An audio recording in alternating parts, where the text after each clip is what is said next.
Bien dans mon immeuble, avec Loiselet et Desgremont présente. Sud Radio, les incontournables de la copropriété, Thomas Binet. Et comme tous les vendredis soirs, nous sommes avec notre consultant Philippe Loiselet, patron de Loiselet et Desgremont, qui nous informe sur tous les sujets liés à la copropriété. Et plus précisément aujourd'hui, on va évoquer un sujet important pour nos propriétaires d'appartements, le fameux règlement de copropriété. Philippe, peut-on vraiment toujours se fier à ce document ? Oui, le règlement de copropriété est effectivement un document essentiel pour la vie au sein d'un immeuble. Rappelons tout d'abord que ce règlement de copropriété est un document juridique qui organise la gestion et le fonctionnement d'une copropriété. Il définit les droits et obligations des copropriétaires, règle l'usage des parties communes et privatives, ainsi que les modalités de gestion. Il est essentiel pour assurer une bonne cohabitation et le respect des règles dans un immeuble en copropriété.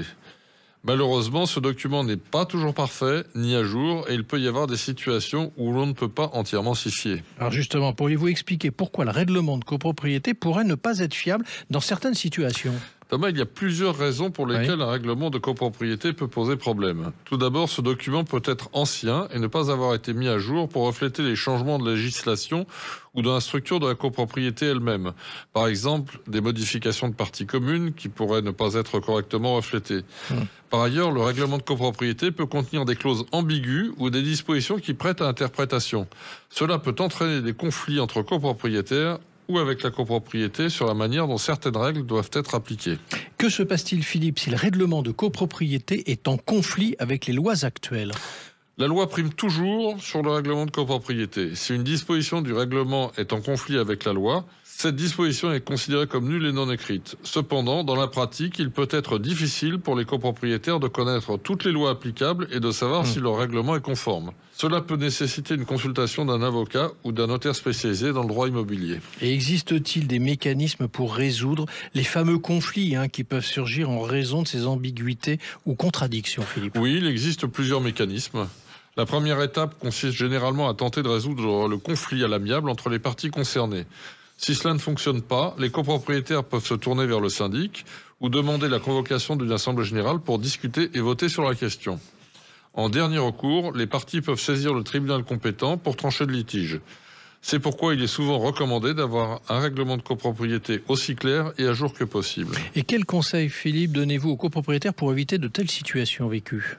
D'être proactif. Cela signifie lire le règlement de copropriété, participer activement aux assemblées générales et ne pas hésiter à demander des clarifications ou des mises à jour lorsque cela est nécessaire.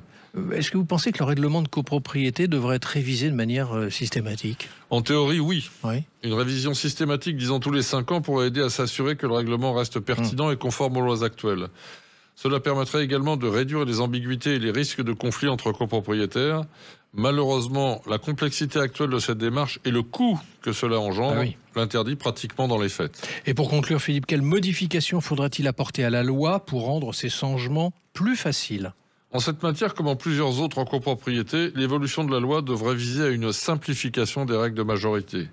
Compte tenu de la moindre participation des copropriétaires aux assemblées, je milite à titre personnel pour une baisse généralisée des règles de majorité. Je préconise donc que toutes les décisions des copropriétés se prennent à la majorité des voix des copropriétaires participant à l'Assemblée générale, ce que l'on appelle aujourd'hui la majorité de l'article 24 de la loi. Les décisions seraient prises plus facilement et cela inciterait les copropriétaires à participer aux assemblées. Cela contribuerait également à une prise de décision plus facile en vue de la rénovation énergétique des immeubles par exemple.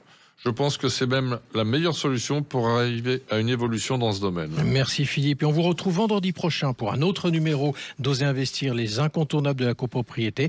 Et pour ce qui me concerne, je vous retrouve dimanche dès 9h30. Sud Radio, les incontournables de la copropriété, Thomas Binet. Avec Loiselet et Desgremont, bien dans mon immeuble.